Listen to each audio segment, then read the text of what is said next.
Okay, to play an E major, we're going to be using all 6 strings, starting from the 6th string to the 1 string. 6th string is going to have a 0 right here, meaning you play this string open. 5th string is going to have a 2nd fret with the 2nd finger. 4th string is going to have a 2nd fret with the 3rd finger. 3rd string is going to have a 1st fret with the 1st finger. And then the 2nd string and 1st string have zeros right here, meaning you play these open as well. So when you do this, you're going to go ahead and get into your position and single pluck it. There is an alternate way to play this chord, and instead of playing with the front 3 fingers, you're going to play with the back 3 fingers, and it's going to look like this. Notice I'm just not using my 1st finger. It's going to go 3 finger, 4 finger, 2 finger, right there like that. And your 1st finger is just going to relax comfortably, but not touching any strings at all.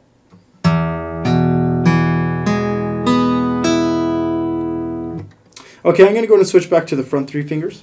As far as for little mistakes I see people make is one is going to be thumb placement. When I use my thumb, I'm only using the thumbprint, and I'm keeping it on the back of the neck in front of that 1st finger, and I'm using it for grip. You don't want to go too high nor too low. The reason why you don't want to go anywhere else besides in the middle of the neck is because if you go too high, notice what happens to my wrist area. If you can see it on camera, notice what I do.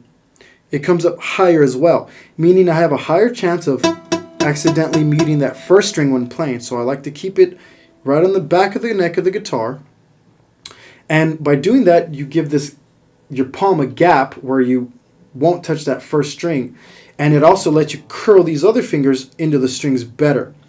The other mistake I see when curling, now that we're on to curling, is you don't curl enough when you play.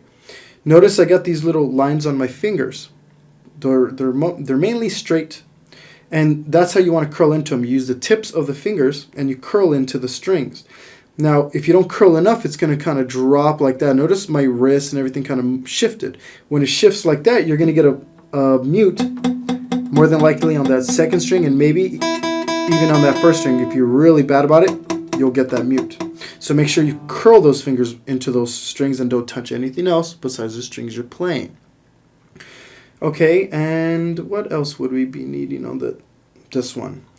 That's pretty much it. As far as for the E major, once again, you're going to worry about your thumb placement, keeping it on the back, in the middle, curling into the strings. Don't touch any of the strings, and don't let that palm go up any higher.